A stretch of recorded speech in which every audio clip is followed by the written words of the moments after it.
Salam, hər vaxtınız xeyirli olsun.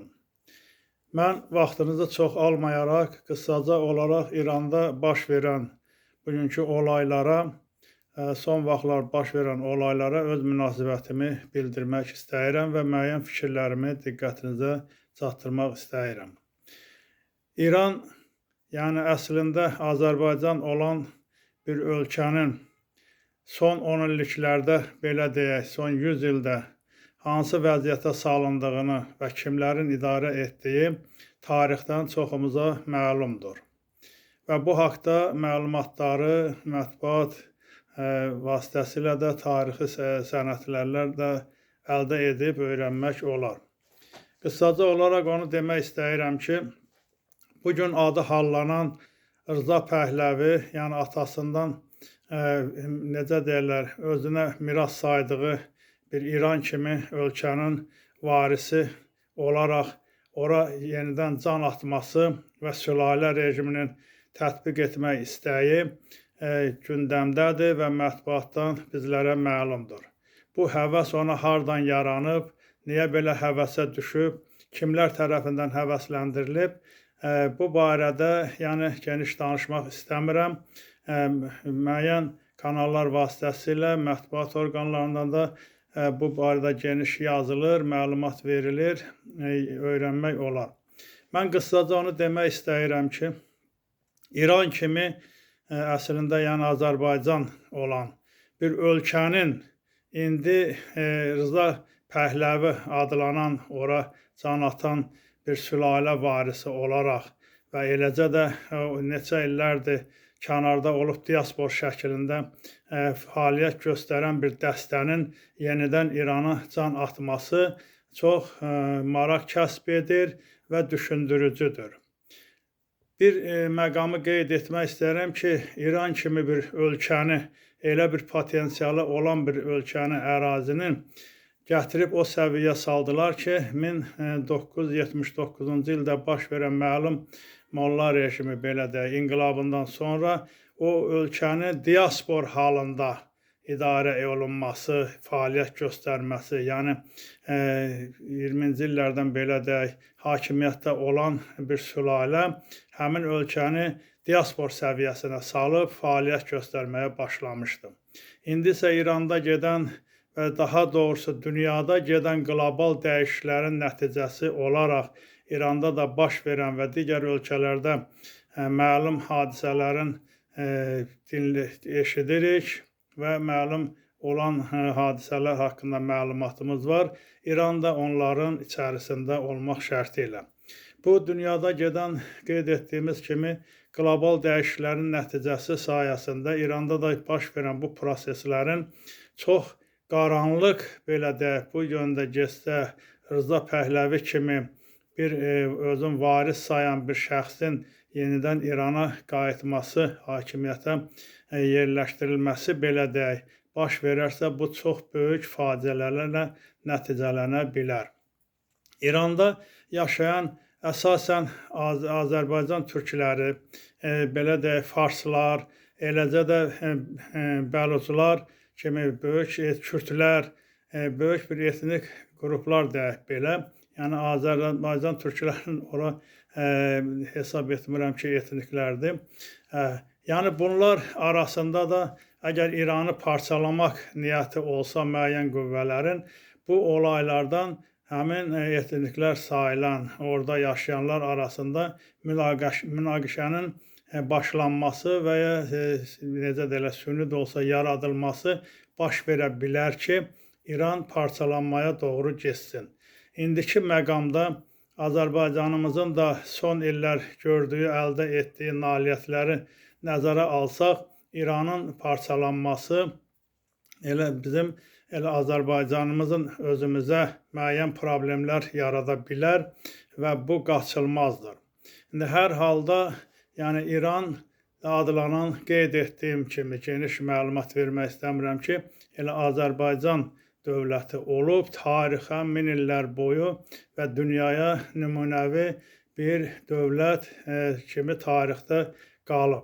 İndi 20-ci ildən baş verən müəyyən qüvvələrin təsiri nəticəsində orada proseslər başqa cür getdi, müəyyən tarixi hadisələr baş verdi. Ancaq indiki hal-hazırki məqamda mən onu nəzərinizə çatdırmaq istəyirəm ki, İranda gedən və Rza Pəhləvinin özünü varis hesab edib İranda 8-9 yanvar necə deyirlər, çağırışları nəticəsi çox şeydən məlumat verəcək. Əgər 8-i 9-u Rza Pəhləvinin çağırışlarına İranda güclü reaksiyalar baş versə, onda biz müəyyən dediyim kimi problemlərin ortaya çıxılması qaçılmaz olacaqdır. Hal-hazırki dövrdə mən elə hesab edirəm ki, Rza Pəhləvinin belə çağırış etməsinə həvəsləndirilməsi kimlər tərəfindənsə müəyyən məqsədlər daşıyır. Gizli, məsəl üçün, necə deyirlər, üstü açılmayan və məlum olmayan, ancaq analizlər göstərir ki, burada böyük maddi maraqlar var və Rza Pəhləvinin inanmıram ki, İranda eləcə də farslar tərəfindən təzədən varis kimi İrana qayıtmaq, Şah Üsul İsa idarəsini bərpa eləmək ona qismət olacaq. Bu müəyyən qüvvələrin, belə deyək ki, maraq istəyindən gələn və eləcə də o sülalənin öz hərəkətləri ilə, o diasporun öz hərəkətləri ilə elə İran daxilində hesab edirəm ki, onların məsələsi həll olunacaqdır.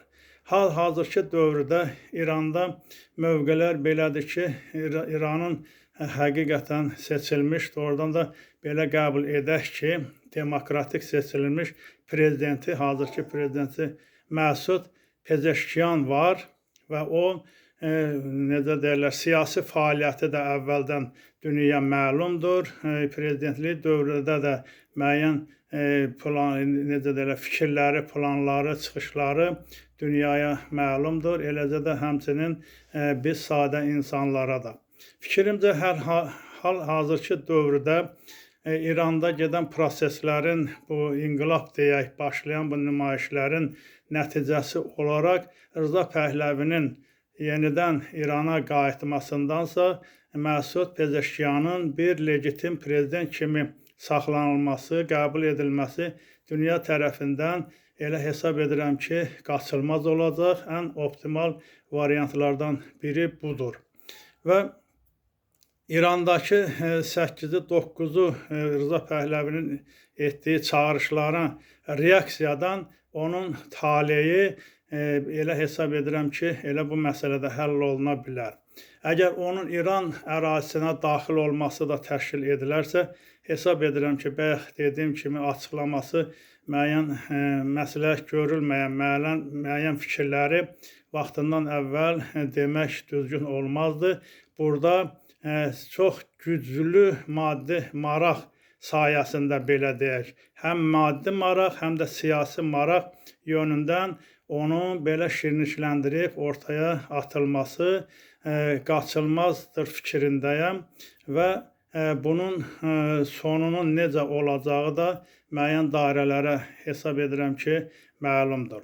Hər halda onu qeyd etmək istəyirəm ki, bir daha İranın indiki hazırki vəziyyətində 8-i 9-u yanvar çağırışlarından, yəni Rza Pəhləvinin çağırışlarından İrandakı vəziyyətin sonu üçün müəyyən fikrə gəlmək olar. Buna görə də hesab edirəm ki, İran xalqı, bütün o etnik sayılanlar, farslar da daxil olmaqla Şah rejiminin orada bərpa olunmasına razı ola bilməzlər. Əgər onların öndə gedən, belə deyirlər, necə deyirlər, aydınları, ziyalıları, xalqın, etnik qrupların gözü olan, yəni ağsaqqalları, belə deyək, düzgün bir fikrə gəlsələr, o yöndə onlar heç vaxt razı olmazlar ki, İranda yenidən Şah rejimi bərpa olunsun. O sülalənin etdiyi xidmət, apardığı yolun nəticəsi də hamıya məlumdur. İrandakı ən optimal, indiki olaylardan ən optimal çıxış yolu Məsud Pezeşkiyanın legitim prezident kimi qəbul edilməsi olmalıdır. Rza Pəhləvinin şirinlikləndirməsindən, ora can atmasından hesab edirəm ki, narahat olmağa dəyməz. Dünyada gedən böyük qlobal dəyişikliklərin müsbət yöndə, xoşniyyətli dəyişikliklərin nəticəsi nöqteyi nəzərindən gedən prosesləri analiz edəndə onun heç də doğru olmadığı burada yenə deyirəm. Onların əlində olan maddi vəsaitlərin taleyi yönündə işlər aparılır, belə deyək, planlar qurulur.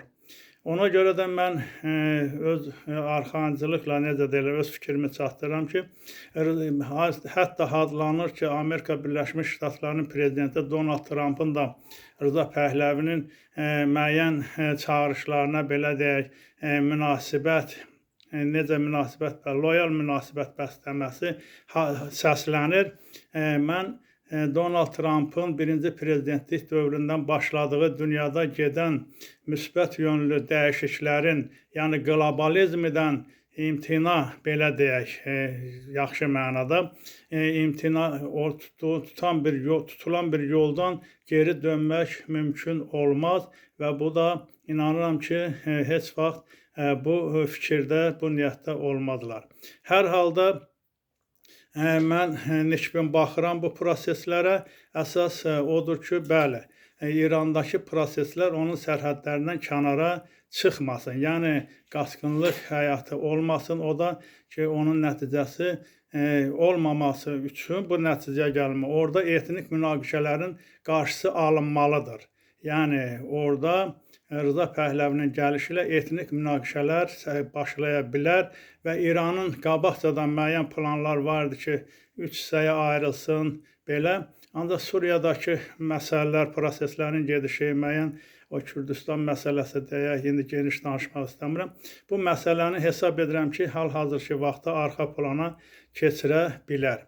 Və nisbən baxıram, hesab edirəm ki, İranda proseslər müsbət nəticələnər və qeyd etdiyim kimi onun sərhədlərindən kənara bu proseslər, yəni qaçqınlıq, köçkünlük axını ola bilməz ki, qonşu dövlətlərə də müəyyən problemlər yaratsın. İrandakı bu prosesləri başlayanların uğurlar arzulayıram və hesab edirəm ki, bu da uğurla həm o xalqın istəyi, həm də qonşuların, dünyanın istəyi ilə, necə deyirlər, fikirləşdiyi sonluqla nəticələnə biləcək. Diqqətinizə görə sağ olun. Mən də çalışdım bu proseslərə öz qısa fikrimi bildirim. 8 yanvar 2026-cı il.